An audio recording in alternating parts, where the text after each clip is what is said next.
السلام علیکم ورحمۃ اللہ وبرکاتہ۔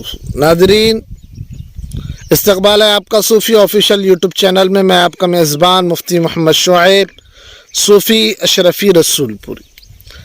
ناظرین، ایک مسئلہ ساتھیوں نے مجھ سے پوچھا تھا کہ یہ جملہ کہنا گستاخ رسول کے بارے میں، گستاخ رسول کی ایک سزا سر تن سے جدا کہنا کیسا ہے؟ سوشل میڈیا پر اس تعلق سے میں نے سرچ کیا کہ اس کے تعلق سے کہ کوئی جواب دیا گیا ہے، تو میرے سامنے ایک پوسٹ آئی جس کے اندر اس کا بہترین جواب دیا گیا ہے۔ المستفتی ہے فیصل سعود، مالیگاؤں کے رہنے والے ہیں۔ وہ سوال کرتے ہیں، گستاخ رسول کی ایک ہی سزا سر تن سے جدا، یہ بات کہاں تک درست ہے؟ میرا کہنا یہ ہے کہ اس سے بڑے گستاخ وہ ہیں جو اللہ کی گستاخی کر رہے ہیں شرک کر کے، اور نبی کریم صلی اللہ علیہ وسلم سے زیادہ عظیم رب کائنات ہے، اس کے گستاخوں کو قتل کرنے کا کہیں کوئی ذکر نہیں ہے، آ کے اللہ کا حکم ہو اور قتال کیا جائے، یا ایسی صورتحال بنے کہ بغیر قتال کے دوسرا راستہ نہ ہو۔ مفصل جواب درکار ہے۔ دوستو، جواب سماعت کیجئے۔ الجواب باللہ التوفیق۔ احادیث و آثار صحابہ سے معلوم ہوتا ہے کہ اگر کوئی شخص خواہ مسلم ہو یا کافر نبی کریم صلی اللہ علیہ وسلم پر ہنسی اڑاتا ہے، یا آپ صلی اللہ علیہ وسلم کی سیرت و زندگی کے کسی گوشے کے بارے میں استہزائیہ انداز اختیار کرتا ہے، یا آپ کی توہین اور آپ کی شان میں گستاخی کرتا ہے، یا معاذ اللہ آپ کو گالی بکتا ہے، تو ایسا آدمی سراسر کافر اور مرتد ہے۔ اگر اسلامی حکومت میں کسی نے یہ حرکت کی اور توبہ بھی نہ کی تو اس کو قتل کرنا مسلم حکومت پر واجب ہے۔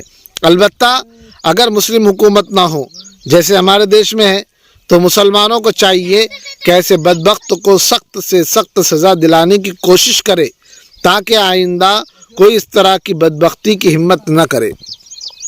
مطلق شرک، جو کہ شرک کے علاوہ اللہ اور اس کے رسول صلی اللہ علیہ وسلم کی شان میں کوئی گستاخی نہ کرتا ہو، اس کے متعلق یہ حکم نہیں ہے کہ اس کے شرک کو گستاخی پر محمول کر کے اسے بھی قتل کر دیا جائے، بلکہ اسلامی حکومت میں اس سے جزیہ لے کر اس کی حفاظت کی ذمہ داری کے ساتھ اسے رہنے کی اجازت دی گئی ہے۔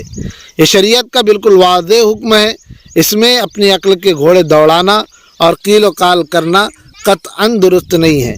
اس طرح کے معاملات میں حد درجہ احتیاط لازم ہے۔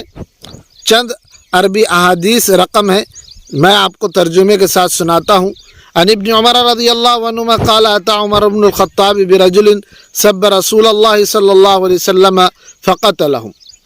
حضرت عمر بن خطاب رضی اللہ تعالیٰ عنہ کے پاس ایک آدمی لایا گیا جس نے رسول اللہ صلی اللہ علیہ وسلم کو گالی دی تھی، آپ نے اسے قتل کر دیا۔ ثم قال من سب رسول اللہ صلی اللہ علیہ وسلم او احدا من الانبیاء فاقتلوہ، جو رسول اللہ صلی اللہ علیہ وسلم یا کسی نبی کو گالی دے اسے قتل کر دیا جائے۔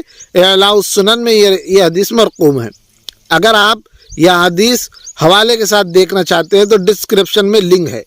عن عمر بن عبد العزیز رضی اللہ تعالی عنہ قال فإنه لا يحل قتل امرئ مسلم يسب احدا من الناس الا رجلا سب رسول اللہ صلی اللہ علیہ وسلم، کسی مسلمان کو قتل کرنا جائز نہیں ہے اگر وہ کسی انسان کو گالی دے، ہاں مگر رسول اللہ صلی اللہ علیہ وسلم کو گالی دے گا تو اسے قتل کر دیا جائے گا۔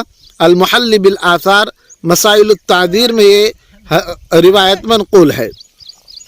وَأَيُّمَا رَجُلٍ مُسْلِمٍ سَبَّ رَسُولَ اللَّهِ صلی اللہ علیہ وسلم او كذبه او عابه او تنقصه فقد كفر بالله تعالی وبانت منه امرأته فإن تاب وإلا قتل۔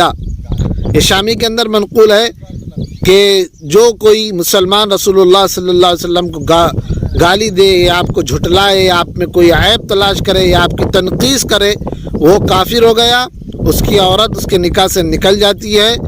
اگر وہ توبہ نہیں کرتا ہے تو اسے قتل کر دیا جائے گا۔ دوستو، امید ہے کہ آپ کو یہ بات سمجھ میں آ گئی ہوگی کہ رسول اللہ صلی اللہ علیہ وسلم کو کی شان میں گستاخی کرنے والے کی سزا قتل ہے، قتل ہے، قتل ہے۔ امید کرتے ہیں کہ آپ کو ہمارے ویڈیوز صوفی آفیشیل چینل پر اچھے لگ رہے ہوں گے۔ ایسے ویڈیوز کے لیے، دینی معلومات کے لیے، جنرل نالج کے لیے ہمارے چینل کو سبسکرائب کریں۔ ہمیں اپنے دعاؤں میں یاد رکھیے۔ چلتے ہیں، السلام علیکم ورحمۃ اللہ وبرکاتہ۔